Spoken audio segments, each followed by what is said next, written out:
Avec l'aide de Dieu, on va traiter ensemble un sujet que beaucoup de gens aiment, apprécient, on va dire. Il y a marqué dans le prophète Ishaïa, Isaïe, c'est ça? 58, verset 13. Un passouk que tout le monde connaît. Qu'est-ce que dit le passouk dans Ishaïa 58, 13? Vekarata la Shabbat oneg. Tu appelleras le Shabbat plaisir. Aïe, aïe, aïe, quel passouk. Merveilleux, non? Attends, c'est un plaisir de parler de plaisir. Vekarata la Shabbat oneg. Il y a une mitzvah de le'aneg et à Shabbat. Mitzvah de prendre plaisir du Shabbat. Ça, c'est la traduction littérale. Enfin, la mitzvah. On apprend de ce pasouk qu'il y a une mitzvah, et on va voir dans quelques instants si c'est une mitzvah de Horaïta ou des Rabbanan, qu'il y a une mitzvah pour chaque juif de le'aneg et à Shabbat. C'est quoi le'aneg et à Shabbat? On oublie des fois. On a une impression, il y a une atmosphère dans les juifs aujourd'hui que ceux qui kiffent le jour du Shabbat, c'est les Tunisiens. Il n'y a que les Tunisiens. Voilà. Il faut dire ce qui est. Hein. C'est les kiffeurs. Mais c'est pas une halakha dans Shulchan Aruch quand même. Quoi, encore. Quoi, les religieux, ils kiffent le Shabbat. Et on va dire, il y a une mitzvah de kiffer le Shabbat. Alors je veux bien que tu me dises, il y a une mitzvah d'allumer les bougies du Shabbat. Je veux bien que tu me dises qu'il y a une mitzvah de le kidouche, faire le kidouche. Il y a une mitzvah d'étudier les lois du Shabbat. Mais il y a une mitzvah de kiffer le Shabbat. Et là, le kidouche arrive. Le Navi, Ishaïaou, 58, 13 nous dit Vekarata la Shabbat oneg. Tu dois appeler le Shabbat plaisir. Ça veut dire, en vérité, quelqu'un, quand il se rappelle du Shabbat, il doit penser à ting, plaisir. Shabbat, c'est oneg. Vekarata la Shabbat oneg. Shabbat et oneg, c'est la même chose. Oneg, Shabbat. Peut-être trop d'alachot pour kiffer. Ah? Peut-être qu'il y a trop d'alachot pour kiffer le Shabbat. Je dirais, on pense tellement aux alachot de ma transgressite, c'est... Non, alors justement, même une fois qu'on a réussi à faire attention aux halachot, borer, bichoul, mouktsé, tout ce qu'il faut, sans devenir dingue, il y a une mitzvah de le'aneg et à Shabbat. Maintenant, vous avez fait attention, vous avez remarqué le terme que j'ai employé. Il n'y a pas marqué, il y a une mitzvah de que l'homme soit né le jour du Shabbat. Il y a marqué, il y a une mitzvah de le'aneg et à Shabbat, que le Shabbat soit un plaisir. Et c'est sûr que tous les moyens sont bons et permis, on va voir selon la halakha, bien sûr, pour que le Shabbat soit un plaisir. Pour que le Shabbat soit un plaisir. En tout cas, Rabotai, à partir de maintenant, vous devez rentrer dans votre tête que de la même manière qu'il y a une mitzvah de faire le kidouche le jour du Shabbat, qu'il y a une mitzvah d'allumer les bougies du Shabbat, il y a une mitzvah de le'aneg et à Shabbat. Et quand vous vous habillez, par exemple, vous habillez bien, vous mettez un costume classe, un peu de parfum, une belle cravate, une bonne damchout. Et ben Rabotai, je rigole pas, vous êtes mekaimim, une mitzvah, je vais dire dans quelques instants, c'est une mitzvah des Rabbanan de Horaïta. Ça, c'est la première chose. Concernant la récompense de cette mitzvah, alors on a vu dans la Gemara 3 enseignements. La Gemara dans Masechet Shabbat Daf Kuf Yutret Amud Bet nous dit, la première chose, Rabbi Yochanan, au nom de Rabbi Yossi, Kol hame'aneg et Shabbat, tout celui qui kiffe le Shabbat, notnimlo nachala belim etzarim. On lui donne une richesse sans limite. Alors il y en a qui me disent, vous avez Ravin, une sgoula pour s'enrichir? Elle est claire la sgoula. Kiffe le Shabbat. Tu veux de l'argent? Tout l'argent que tu as, dépense-le dans le Shabbat. Attention, hein. Quand je dis ça, ça veut dire qu'il faut quand même ne pas avoir une attitude pas sage, pas mesurée. Mais en tout cas, n'aie pas de doute que tout ce que tu utilises, tout l'argent que tu dépenses en l'honneur du Shabbat, comme on va voir dans la Gemara Betzat et Zayin plus loin, que toutes les Otsaot, toutes les entrées qu'un homme doit recevoir comme argent pendant l'année sont fixées à Rosh Hashanah. Pas un shekel en plus, sauf 3 choses. C'est quoi les 3 choses? Shabbat, Shabbat et Yom Tov, l'éducation et... le bassin. Non. Et qui remboursé? Oui. Otsaot Shabbat, Ve Yom Tov. Faire plaisir à sa femme. Otsaot Shabbat, Veyom Tov, c'est la deuxième. Et faire plaisir à sa femme, non, c'est pas marqué. Et Otsaot Banav, le Talmud Torah. Et aussi les dépenses qu'un homme paye pour que ses enfants étudient la Torah. Des bons professeurs, un bon Talmud Torah, une bonne yeshiva. Non, le maaser, c'est autre chose. Le maaser, c'est celui qui donne le maaser, Akadosh Baruch Hu lui donne la bracha. Mais c'est vrai, c'est une bonne question. C'est une bonne question. La Gemara ramène trois choses. La Gemara ramène trois choses. C'est les trois que j'ai dit. Donc, Rabotai, c'est ce que la Gemara dit ici. Premier enseignement, tout celui qui met un neg et un Shabbat, tout celui qui kiffe le jour du Shabbat, qui prend du plaisir, on va voir ça veut dire quoi prendre du plaisir pendant Shabbat, on lui donne une richesse sans limite. Deuxième chose, Rav Nachman bar Yitzchak Amar Nitzol Mishi'abud Galuyot. Il est sauvé du joug de l'exil. L'exil, c'est un joug dur, lourd à porter. Tant que Am Israël est en exil, ça veut dire sans Beth Amikdash, sans la présence d'Hachem sur terre, Am Israël il est en exil. Il y a une manière d'être sauvé du joug de l'exil, c'est Me'aneg et Shabbat. Tu vas kiffer le jour du Shabbat. On va voir, bien sûr, on ne parle pas d'un kiff pour soi-même. On kiffe parce que c'est Shabbat. Ça va tout changer. On parle de quelqu'un qui sait kiffer le jour du Shabbat pour Shabbat. Parce qu'il sait que Shabbat, c'est un jour kadosh, c'est un jour spécial. Et donc, quand il kiffe le jour du Shabbat, il kiffe en l'honneur du Shabbat. Il ne kiffe pas parce qu'il aime uniquement kiffer. Okay? Et enfin, la troisième chose, Amar Rav Yehuda Amar Rav, Kol Hame'aneg et Shabbat, Notnim lo mishalot libo. On accomplit les souhaits de son cœur. Akadosh Baruch Hu accomplit les souhaits de son cœur. Trois promesses terribles. Une richesse sans limite. Il est sauvé du joug de l'exil et on lui donne les souhaits de son cœur. Tout ça, c'est tout celui qui est Me'aneg et à Shabbat. Je répète. Si vous avez des questions, ça m'intéresse. Non, je ne vais pas vous forcer à en avoir des questions. Très bien. Mais avant tout, il faut savoir que le plus grand plaisir, le Shabbat, on va dire même quelque chose qui est encore plus important que le plaisir, le Oneg Shabbat, c'est peut-être la base du Oneg Shabbat et c'est peut-être un Oneg Shabbat en soi. Oui. On y arrive.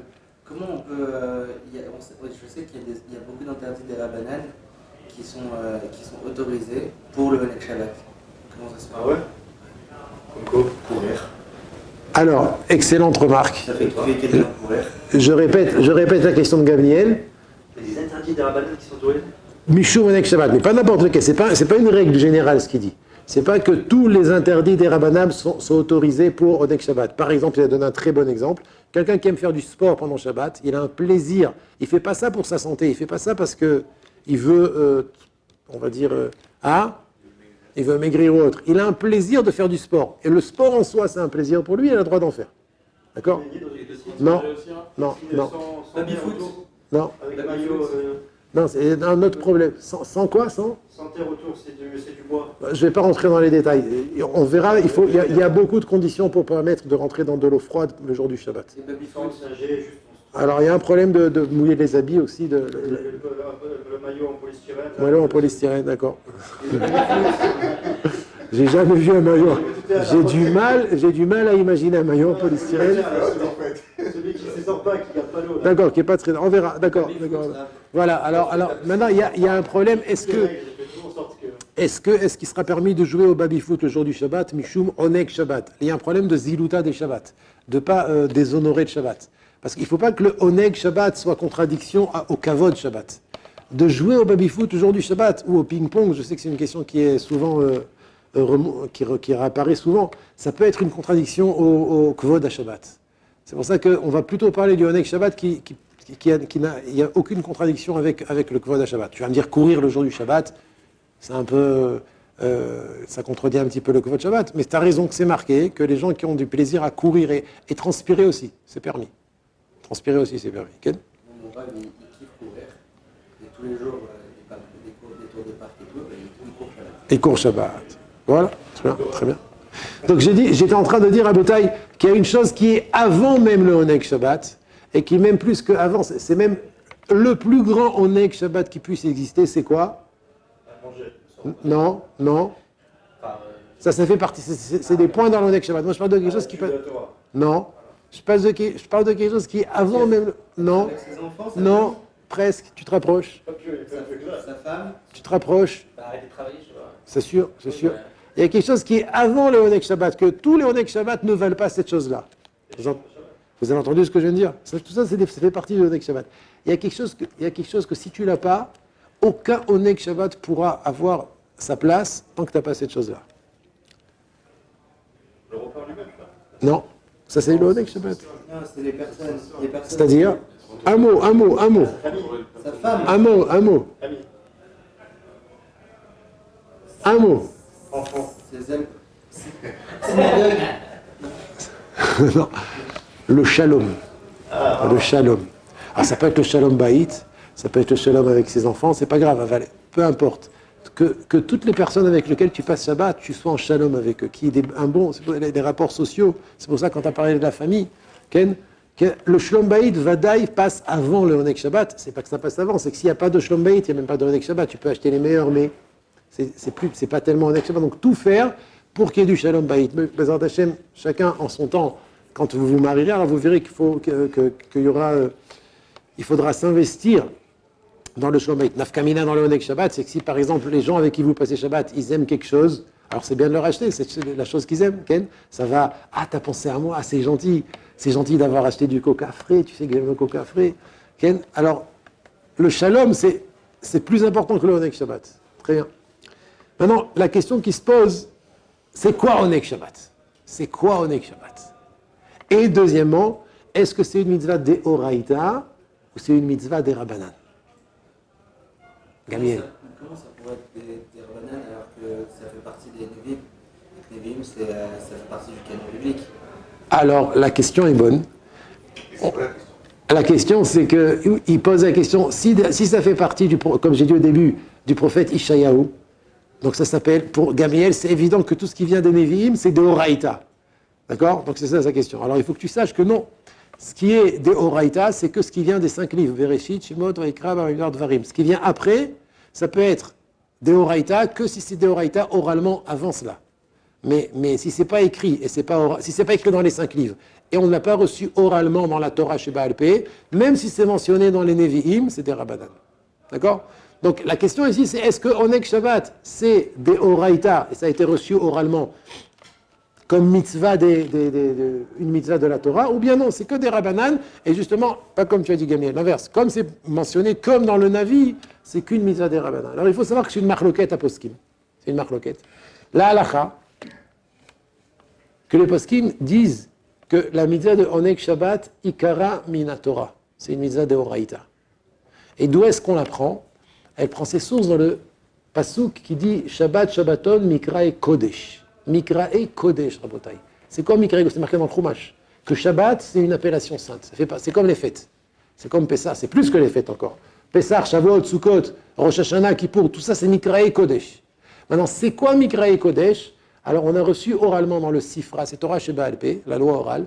Mikrae Kodesh, c'est 3 choses. Les Kadsho, le sanctifié. Donc ça c'est tout ce qui concerne les Chod Shabbat. Lechabdo beksut nekia, l'honorer avec des beaux habits propres. Donc il faut avoir des beaux habits propres. Donc quand vous mettez des beaux habits spéciaux le jour du Shabbat, vous faites une mitzvah de Mikra et Kodesh. Et la troisième chose, les ango beachila veshtia, kiffer en mangeant bien et en buvant bien. De là on apprend que Oneg Shabbat c'est une mitzvah de Horaïta. Et elle prend sa source dans le pasuk Mikra et Kodesh.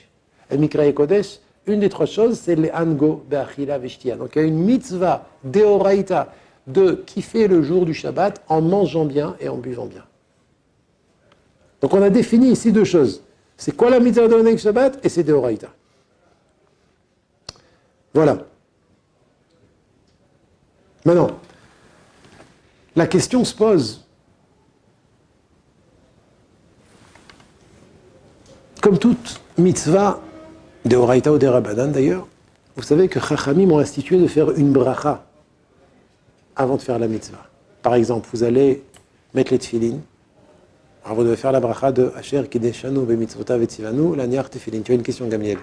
Non, je sais qu'il y a plusieurs autres choses qui n'ont pas besoin de faire bracha dans l'institution.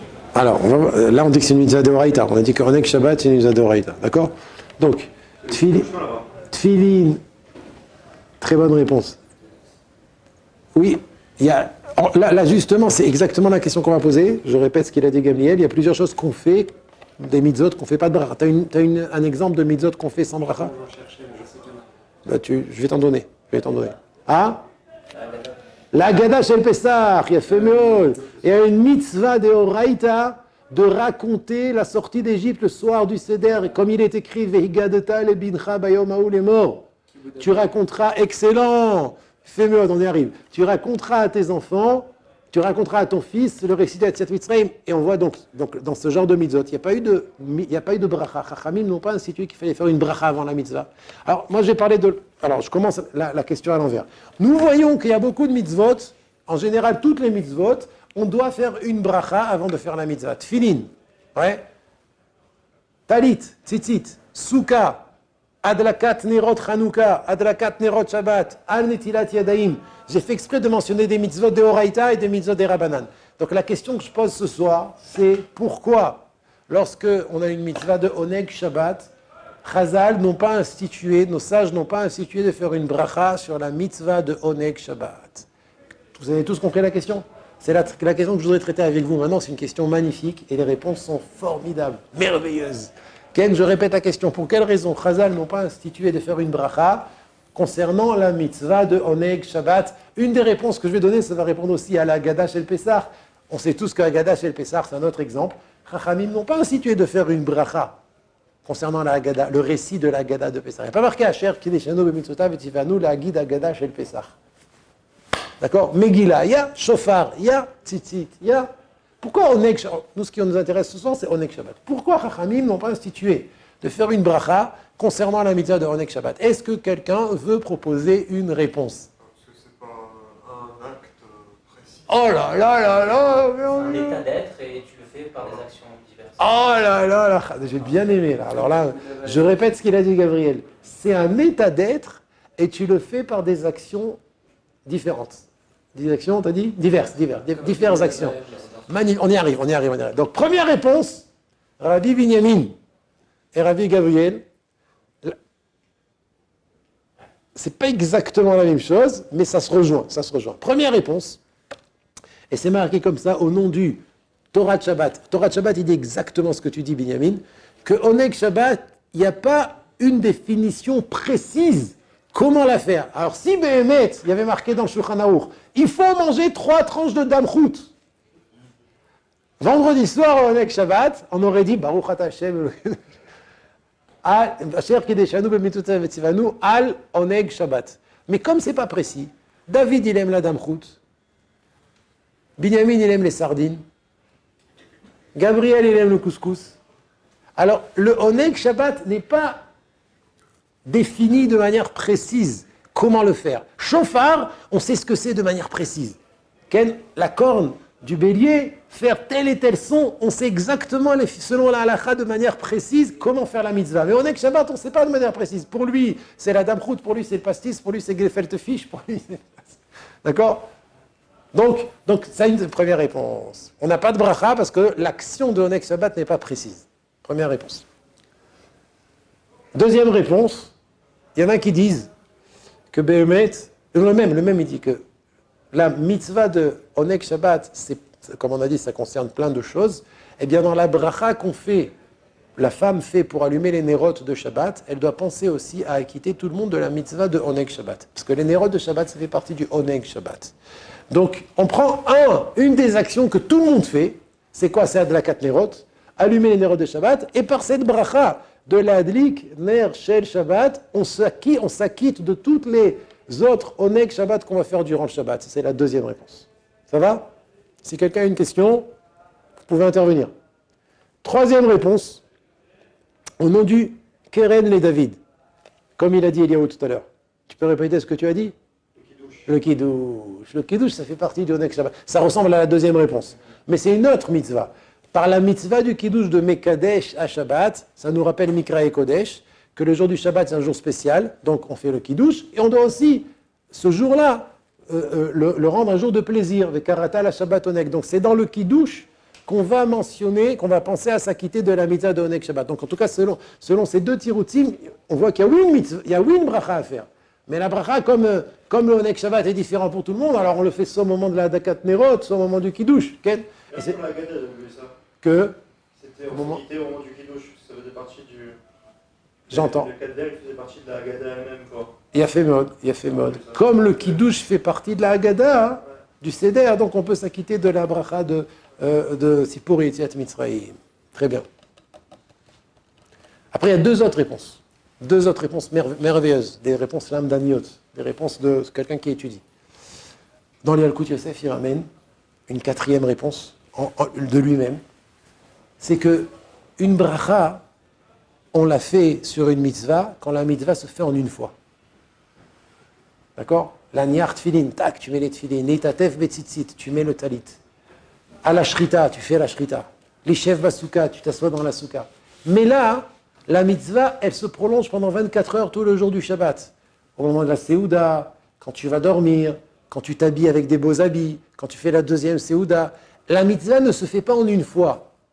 Comme la mitzvah ne se fait pas en une fois, elle est étendue et elle se prolonge pendant toute la journée. Donc, Chachamim, dans ce genre de situation, ne demande pas de faire de bracha. Ça ressemble à Arba Kosot Shel Kidou, Arba Kosot Shel Leila Seder, les 4 verres qu'on boit le soir du Seder.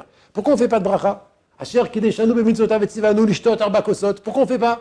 Parce qu'il y a 4 kosot, il y a 4 verres qui vont se prendre à 4 moments différents. Donc, lorsque la mitzvah, elle s'étend sur plusieurs moments, comme les Arba Kosot, alors Chachamim n'ont pas institué de faire de bracha. C'est pour ça que la mitzvah de Oneg Shabbat aussi, qui se prolonge pendant toute la journée, n'a pas de bracha avant de l'accomplir. C'est clair pour tout le monde? Ça va, c'est clair? Pour moi, le 5e tirout, c'est le plus beau. Le 5e tirout, c'est le plus beau. La 5e réponse. Lorsqu'un homme fait une action par laquelle on reconnaît qu'il fait quelque chose de pas normal. Par exemple, mettre les tefilin. C'est pas normal. Mettre le talit, c'est pas normal. Donc le fait que ce ne soit pas une action anormale, qu'est-ce que je veux dire par normal? Normal, c'est pas quelque chose que tous les hommes font. Quand quelqu'un fait une mitzvah, qui est une action que pas tous les hommes ne font, ça se fait dans la soukha, c'est pas normal. C'est pas anormal, mais c'est pas normal. C'est pas quelque chose, c'est pas comme manger et boire. Manger et boire sont des choses normales. Lorsque Chachamim ont demandé de faire des brachot sur les mitzvot, Asher Kedeshanu bemitzvotav etzivanu, c'est seulement lorsqu'on reconnaît que l'action est une action de mitzvah.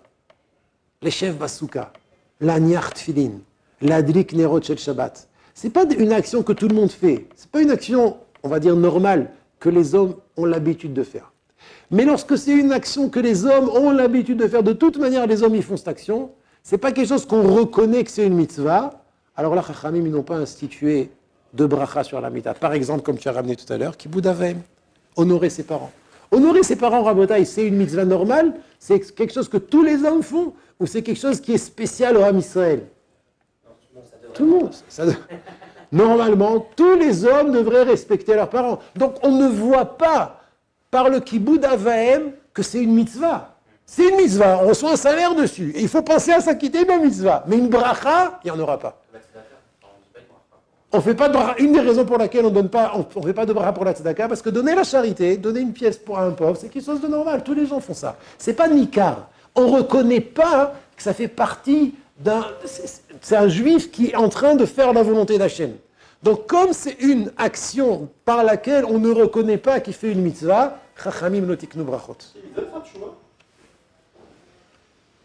Est-ce que c'est une mitzvah de faire tchouva? Oui. Regarde dans Shaharei Tchouva, au début du livre de Rabbeinu Yonah, il ramène toutes les sources dans lesquelles il y a une mitzvah quand un homme il a fauté de faire tchouva. Il ne faut pas pécher dans l'optique de faire tchouva. Il ne faut pas pécher dans l'optique de faire tchouva, Gamliel, très bien. Attends, tu poses la question, une très bonne question. Pourquoi? Selon ce tirout, tu poses selon la 5e réponse.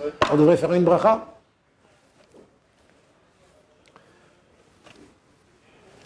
C'est normal pour quelqu'un de... Ouais.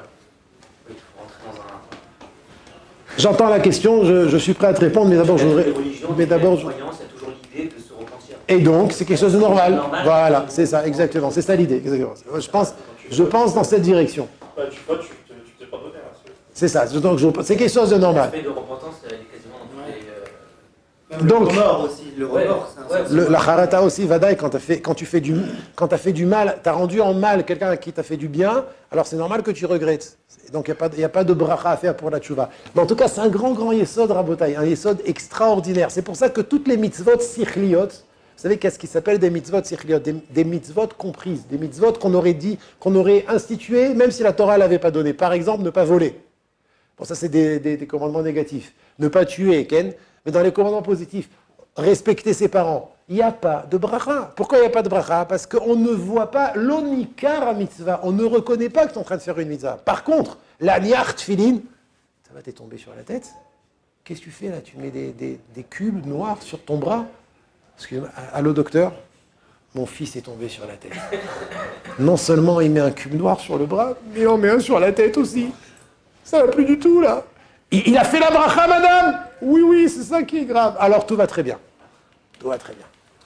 S'il a fait la bracha, tout va très bien. Mais Oneg Shabbat, c'est quelque chose que tout le monde fait. Oneg Shabbat, c'est quoi? C'est manger bien, boire bien, avoir du plaisir, les chaïm, mettre des beaux amis classe.